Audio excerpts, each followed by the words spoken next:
Wow! Wow! Dating skeleton, ha?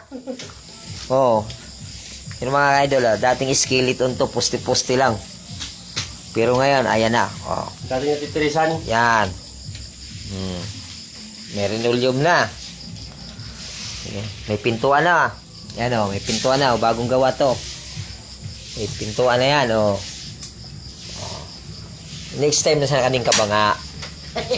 Yan. Important mapintuan mo na lahat. Agad na. Mm-hmm. Yung ganyan, yung ano, yung takot sa pangmasakan. Yung plywood. Ito naman yung patungan niya. At may bagong shilin. At ano? Kitchung Lokshi. Yan. Yan yung pangalan ng lutuan na yan. Ito naman yung para sa mga plato. Para sa mga plato yan. Ito naman yung kwarto ni Ice Kit. Yan. Wow, ganda lang ang kwarto ni Ice Kit, oh.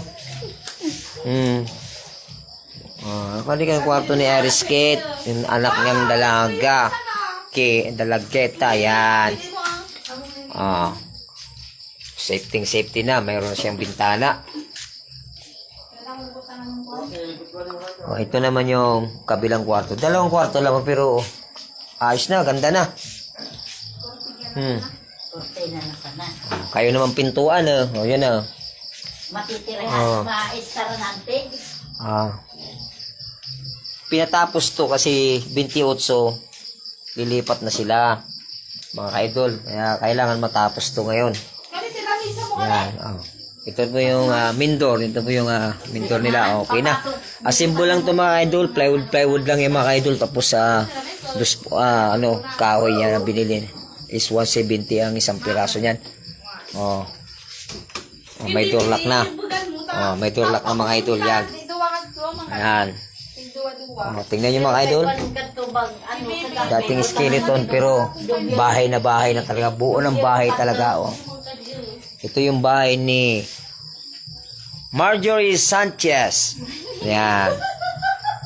At ni Samuel. Yan. Bali, ito na lang. Volcan na lang ang magiging nito, problema. Yan, balkon nila. Kunting na lang yan. Paganda na rin po nila yan. Ayan. Kayo ni kani ay rapal pa gani. Saka na lang po ipaplaster niyan kapag may budget na naman po sila. Simpleng bahay lang mga idol. Simpleng design. Okay na yan. Lalo na kinasamo. Yan. Bumay kawag. Akong photographer dito. Pag umuwi ako, akong photographer dito. Cameraman. Yan. Ako yung taga-video dito sa kanila. Kung ano mga pagbabago sa buhay nila. Yan.